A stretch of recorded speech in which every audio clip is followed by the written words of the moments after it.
Hello dear students, आज class 12th mathematics ISC board book ML Agarwal का chapter 8 integration आज हम डिस्कस करने वाले हैं। वीडियो 1 में एक्सरसाइज 8.1, 8.2 एंड 8.3 का introduction.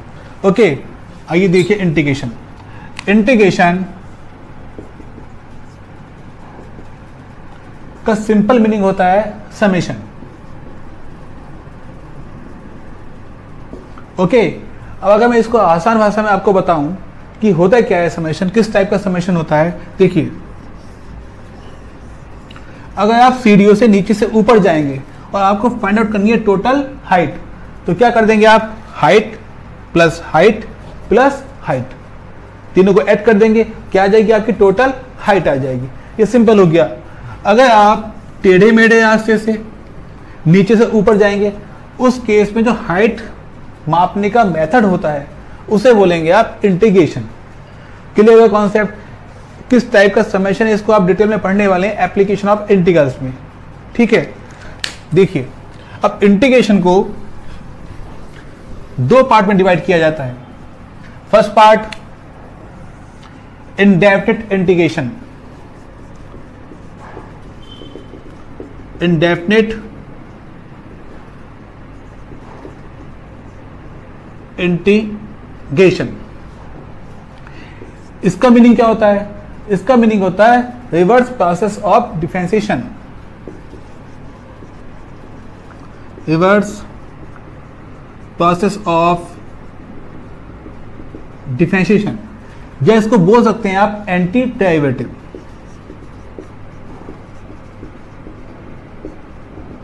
Second part definite integration.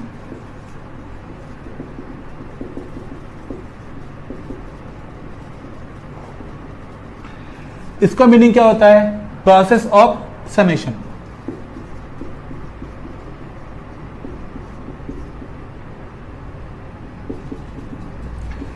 इसको हम डिस्कस करेंगे नेक्स्ट चैप्टर में। आज हम डिस्कस करने वाले हैं इंडेफिनिट इंटीग्रेशन और रिवर्स प्रोसेस ऑफ डिफरेंशिएशन या एंटी डेरिवेटिव। अब देखिए होता क्या है, अगर आपने differentiation of small F of x plus c, अगर आप इस फंक्शन कर देंगे डिफरेंशिएशन, तो क्या आएगा? आपका एक दूसरा फंक्शन आ जाएगा capital F of x. Okay, आपने क्या इस फंक्शन का डिफरेंशिएशन, तो क्या आ जाएगा आपका दूसरा function capital F of x. अगर आप इस फंक्शन का कर देंगे इंटीग्रेशन, तो क्या मिल जाएगा आपको? पहला फंक्शन मिल जाएगा। ओके, क्योंकि होता क्या है indefinite integration reverse process of differentiation. Okay, understand? अब डिनोट कीजिए इसको, integration of capital F of x D x is equal to small F of x plus के सी। आपने क्या इसका इंटीग्रेशन, तो क्या आ गया आपके पास? पहला फंक्शन आ गया। अब देखिए, जो आपने मैंने साफ साफ बनाया है ये, इसे बोलेंगे आप sign of integration. Sign of integration, जिस फंक्शन का आप इंटीग्रेशन करने वाले हैं उस फंक्शन को आप बोलेंगे इंटीग्रैंड। ओके, dx क्या हो गया? With respect to x। Okay, जिस के एस्पेक्ट में आप फंक्शन का इंटीग्रेशन करने वाले हैं। अब इंटीग्रेशन करने के बाद जो फंक्शन आपको मिलता है, जो आंसर आता है स्मॉल एफ ऑफ एक्स, उसको बोलेंगे आप, उसको भी नाम दिया गया है क्या? इसको बोल सकते हैं आप एंटी डेरिवेटिव और इंटीग्रल और प्रिमिटिव। ठीक है, इसको बोलेंगे आप एंटी डेरिवेटिव, इंटीग्रल या प्रिमिटिव। अगर एग्जाम में आपका कोई क्वेश्चन आएगा तो क्या पूछेगा आपसे? वो find the anti derivative of this function, find the integral, find the primitive.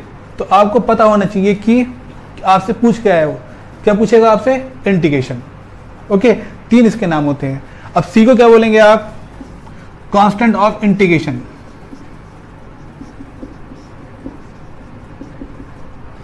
इसी को हम डिस्कस करने वाले हैं डिटेल में। ओके, इसको हम डिस्कस करेंगे geometrical representation of indefinite integration में। देखिए क्या होता है वो, और ये आपका क्या हो गया, नॉमेनक्लेचर हो गया। इसको आप नोट कीजिए, इंपॉर्टेंट है।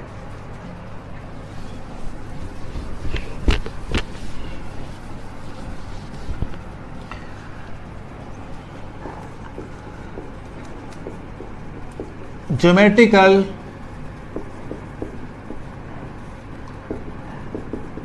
representation of indefinite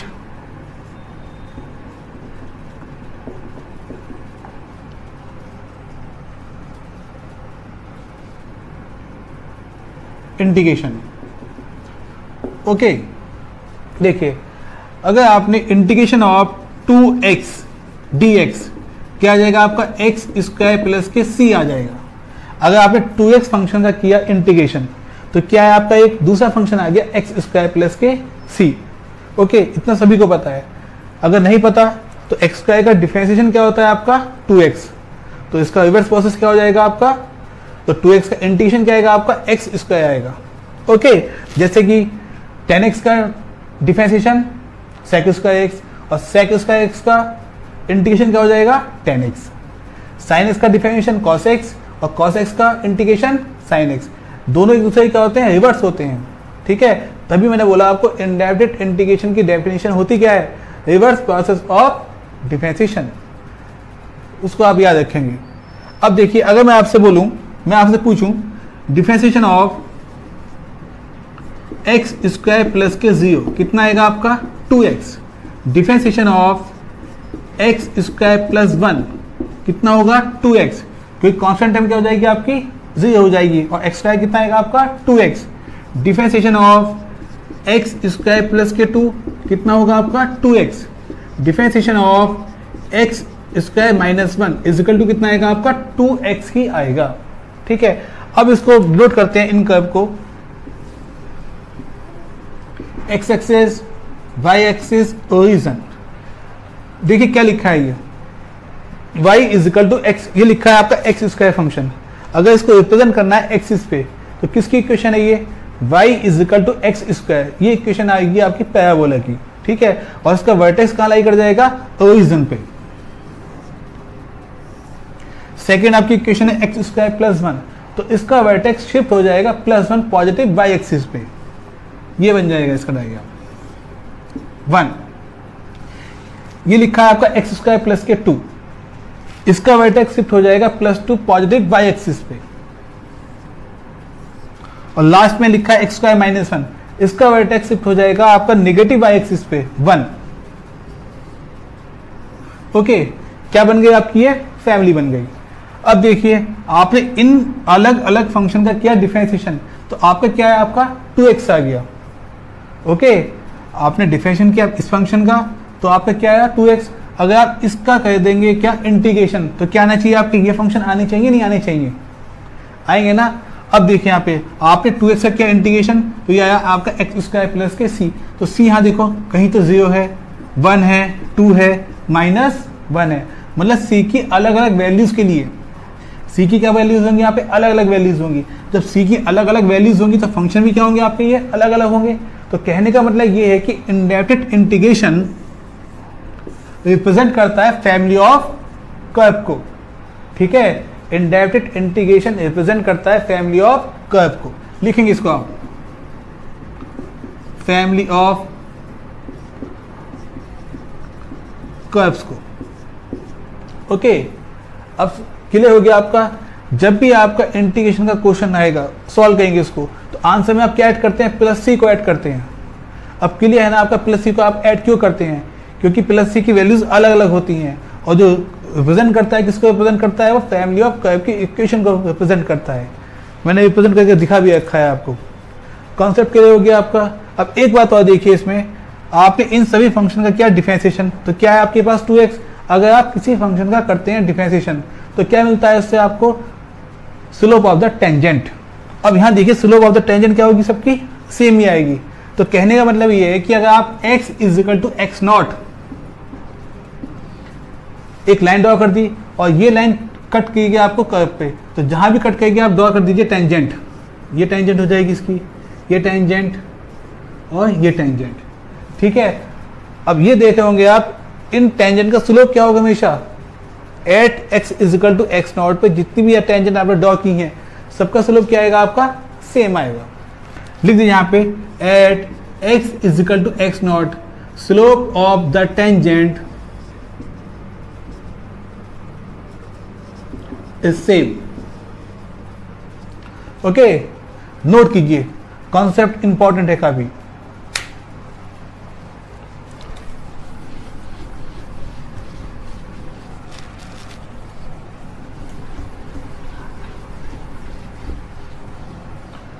अब देखेंगे इसमें आप प्रॉपर्टीज ऑफ इंडेफिनिट इंटीग्रेशन।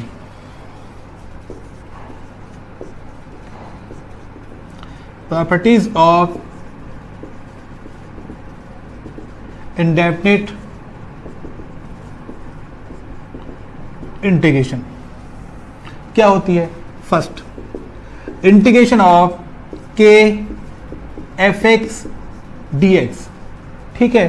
के क्या हो गया आपका कांस्टेंट, और एफ एक्स क्या हो गया फंक्शन ऑफ एक्स, और डी एक्स क्या हो गया आपका जिसके एक्सपेक्ट में आप फंक्शन का इंटीग्रेशन करने वाले हैं with respect to x. Okay, अब क्या करना है आपको कि ये कांस्टेंट है आपका, इसको निकालेंगे साइन ऑफ इंटीग्रेशन से बाहर और लिखेंगे आप F of x D x, ठीक है। के का यहाँ कोई मीनिंग नहीं है, के जहां लिखा है वही लिखेंगे, केवल आपको इंटीग्रेशन करना है किसका, फंक्शन ऑफ एक्स का जिसके एक्सपेक्ट में आप इंटीग्रेशन करने वाले हैं।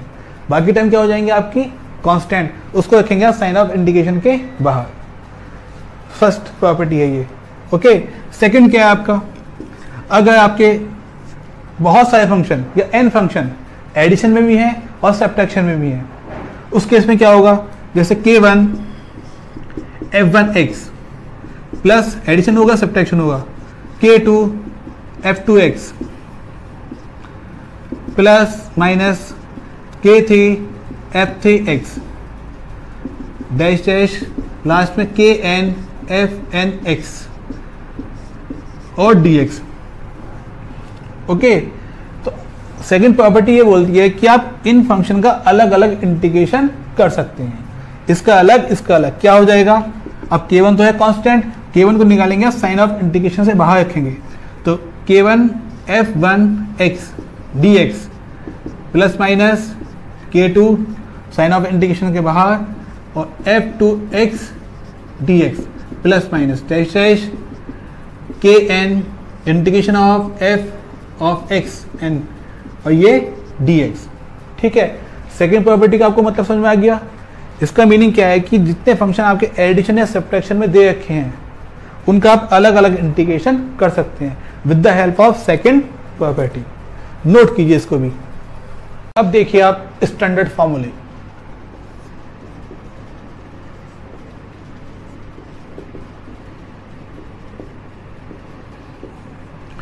फर्स्ट, इंटीग्रेशन ऑफ x की power n dx is equal to x की power n plus 1 upon n plus 1, और कंडीशन क्या होगी, प्लस से ऐड करेंगे, कंडीशन क्या होगी n नॉट इक्वल टू -1, ठीक है। n की वैल्यू क्या नहीं होनी चाहिए -1, उस केस में फंक्शन क्या हो जाएगा आपका नॉट डिफाइंड। तो first case integration of 1 upon x dx is equal to, अब यहां देखिए आप x की पावर कितनी आएगी आपकी -1, तो इस केस में आप ये फॉर्मूला अप्लाई नहीं कर सकते हैं। ओके, तो क्या अप्लाई करेंगे आप, इसका एक फॉर्मूला होता है log mod x plus kc, इसको आपको ध्यान रखना है। Okay, second case integration of 1 dx, 1 का क्या होता है इंटीग्रेशन, 1 को लिखेंगे आप x की पावर 0 dx, x का 0 कितना होता है 1 ही होता है। अब ये अप्लाई कर देंगे फॉर्मूला, क्या आएगा फॉर्मूला से x की power 0 plus 1 upon 0 plus 1 is equal to x, और क्या ऐड कर देंगे आप प्लस c ऐड कर देंगे। थर्ड केस, अगर कोई कांस्टेंट टर्म लिखी है आपकी सपोज 100 dx, ठीक है, तो 100 को निकालेंगे आप साइन ऑफ इंटीग्रेशन से बाहर, क्या बनेगा यहाँ पे 1, और 1 का आप इंटीग्रेशन पढ़ चुके हैं, क्या होता है 1 का इंटीग्रेशन x, तो ये आ जाएगा आपका 100 इंटू एक्स प्लस के सी। अंडरस्टैंड। देखो इसका इंटीग्रेशन क्या होगा आपका x की power n plus one upon n plus one. अगर आप इसका कहेंगे differentiation d upon d x की power n plus one upon n plus one is equal to क्या होगा 1 अपॉन n प्लस वन, तो क्या हो जाएगा कांस्टेंट, और कहेंगे इसको आप x की पावर n प्लस वन का, तो ये होता है n प्लस वन x की power n plus one minus one, cancel out, और ये टर्म भी क्या हो जाएगी आपकी कैंसिल, तो क्या आ जाएगा आंसर आपका x की पावर n। ओके, अगर आप इस फंक्शन का करेंगे इंटीग्रेशन तो ये आप फंक्शन आ जाएगा, इस फंक्शन का कर देंगे आप डिफरेंशिएशन तो आपके क्या आ जाएगा, ये फंक्शन आ जाएगा। ठीक है, यही होता है आपका reverse process of differentiation indefinite integration में। Understand, good. अब देखेंगे इसमें second formula, integration of sine x D x is equal to आएगा माइनस के कॉस एक्स प्लस के c. Third, cos x D x is equal to sine x plus के c. Fourth, integration of sec square x is equal to होगा आपका tan x plus के c. Integration of cosec square x D x is equal to होगा आपका minus के cot x plus C. Integration of sec x tan x is equal to आपका होगा sec x plus C. Seventh, integration of cosec x cot x D x is equal to होगा आपका minus के cosec x plus C. Eighth, integration of one upon under root one minus के x square D x, इसका होता है sine inverse x plus के C. Ninth, minus one upon under root one minus के x square D x, अगर आपका लिखा है माइनस तो उसका इंटीग्रेशन हो जाएगा आपका कॉस इनवर्स एक्स प्लस के c. Tenth, integration of one upon one plus k x square D x, इसका आएगा आपका टेन इनवर्स एक्स प्लस के c. 11th, minus integration of one upon one plus k x square D x, इसका होगा cot inverse x plus के सी। 12th, integration of ई की power x D x, कितना आएगा ई की पावर एक्स ही आएगा। इस बात को आप ध्यान रखेंगे, ई की पावर एक्स का डिफरेंशिएशन भी ई की पावर एक्स होता है और ई की पावर एक्स का इंटीग्रेशन भी ई की पावर एक्स ही होता है, नो चेंज। 13 फॉर्मूला, ए की power x D x is equal to आएगा ए की power x upon log A plus C. अब एक बात ध्यान रखेंगे आप, ए के प्लेस पे कोई भी अल्फाबेट और कोई भी नंबर आ सकता है। फॉर एग्जाम्पल ये लिखा है इंटीग्रेशन ऑफ 100 की power x D x is equal to, क्या होगा इसका इंटीग्रेशन, अब यहाँ ए के प्लेस पे क्या आ गया आपका 100 आ गया, तो यही आप अप्लाई करेंगे फॉर्मूला, क्या होता है 100 की power x upon log 100 plus के सी। अंडरस्टैंड, इसको आप ध्यान रखेंगे। ओके, नोट कीजिए फॉर्मूलेज, इंपॉर्टेंट फॉर्मूले हैं।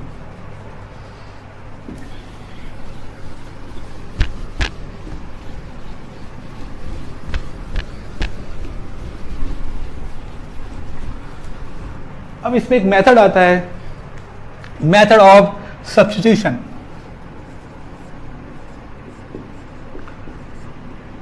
मेथड ऑफ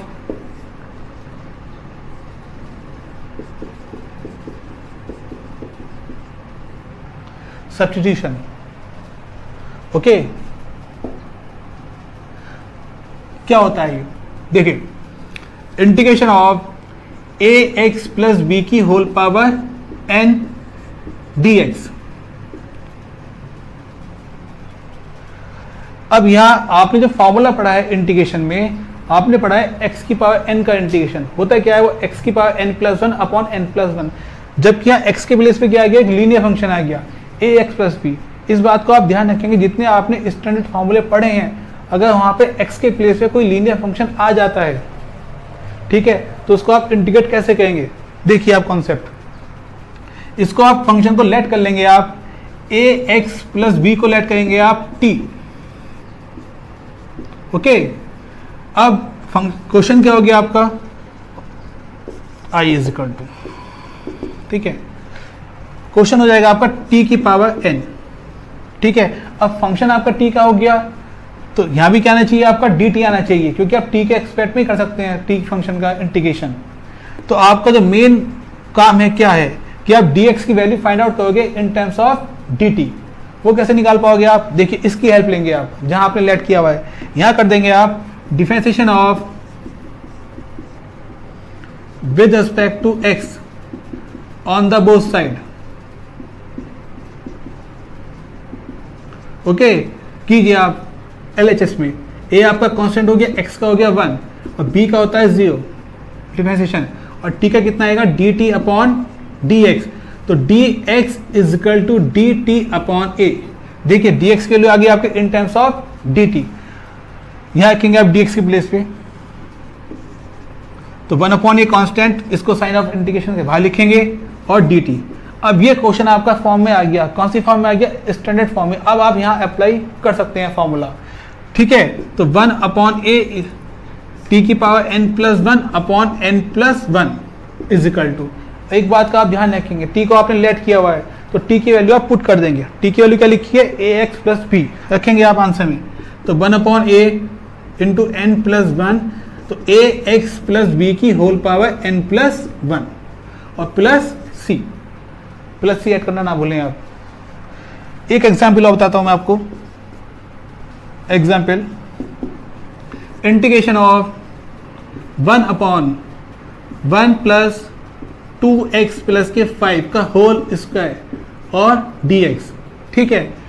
अब आपने जो फार्मूला पढ़ा है स्टैंडर्ड, वो फार्मूला क्या है कि 1 upon 1 plus x square dx, उसका क्या आता है tan इनवर्स x, जबकि यहाँ x के प्लेस पे क्या आ गया, एक लीनियर फंक्शन आ गया। तो आप इसको लेट कर लेंगे सेम जैसा आपने यहाँ किया, लेट कीजिए इसको भी, 2x प्लस 5 को आपने लेट किया t। अब dx की, तो क्वेश्चन क्या बन जाएगा आपका 1 अपॉन 1 प्लस के टी स्क्वायर, ठीक है। अब यहाँ क्या आना चाहिए आपका dt, तो आप dx की वैल्यू फाइंड आउट करोगे इन टर्म्स ऑफ dt, वो यहाँ से निकाल पाएंगे आप। क्या कर देंगे यहाँ पे आप differentiation with respect to x on the both side, तो 2x का 1, 5 का हो जाएगा 0, t का कितना आएगा dt अपॉन dx, तो dx आएगा आपका dt अपॉन 2। पुट कीजिए values, 1 upon 2 constant, sign of integration बाहर रखेंगे इसको, और dt, तो 1 अपॉन 2 ये हो जाए। अब ये क्वेश्चन हो गया आपका स्टैंडर्ड फॉर्म में कन्वर्ट। अब आप अप्लाई कर सकते हैं फॉर्मूला, ठीक है। क्या होगा फॉर्मूला इसका, tan इनवर्स t, और t की आप वैल्यू पुट कर देंगे, tan इनवर्स t की वैल्यू क्या लिखी है 2x प्लस 5 और प्लस c। ओके, एक और देखिए आप एग्जाम्पल,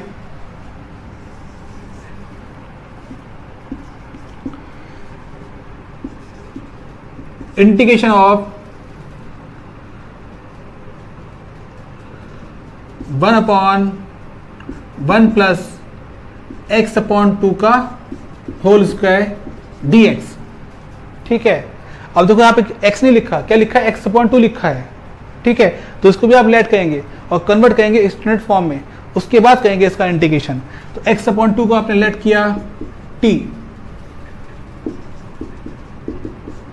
तो क्वेश्चन हो जाएगा आपका 1 अपॉन 1 प्लस के टी स्क्वायर।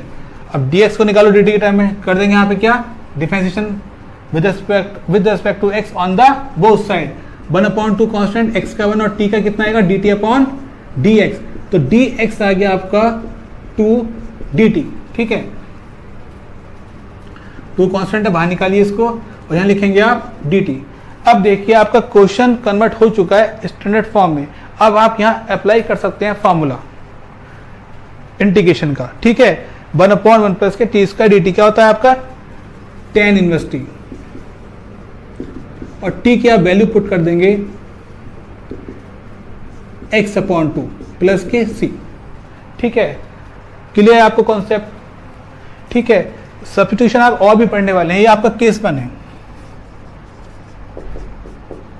ठीक है। आगे नेक्स्ट एक्सरसाइज भी होंगी, उसमें आप और भी इसके पढ़ेंगे मेथड, किस किस टाइप से आप सब्स्टिट्यूशन कर सकते हैं। ठीक है, ये पहला केस है आपका। अब इसमें आपको एक बात का और ध्यान रखना है, अगर आपको ये लेट नहीं करना है, क्वेश्चन को डायरेक्ट सॉल्व करना है, ठीक है, लेट नहीं करना है आपको, तो देखिए आपको होता क्या है यहाँ पे, अगर आपका x के प्लेस पे क्या लिखा है, एक लीनियर फंक्शन लिखा है, उस लीनियर फंक्शन को देखिए आप, अगर x के मल्टीप्लाई में कोई टर्म लिखी है तो आंसर में कहाँ आएगी, वो डिवाइड में आ जाएगी। अगर लिखी है आपकी डिवाइड में तो कहाँ आ जाएगी, वो मल्टीप्लाई में आ जाएगी। इसको आप डायरेक्ट भी कर सकते हैं, ठीक है ना। अगर आपके स्टैंडर्ड फॉर्मूले में x के प्लेस पे कोई लीनियर फंक्शन लिखा है और उस फंक्शन में x का जो मल्टीप्लाई में लिखा है, अगर x के मल्टीप्लाई में लिखा है तो आंसर में क्या आएगा, डिवाइड में आ जाएगा वो टर्म। अगर डिवाइड में लिखा है तो कहाँ जाएगा, मल्टीप्लाई में आ जाएगा। ओके, मैं आपको बता चुका हूँ। गुड, नोट कीजिए इसको भी।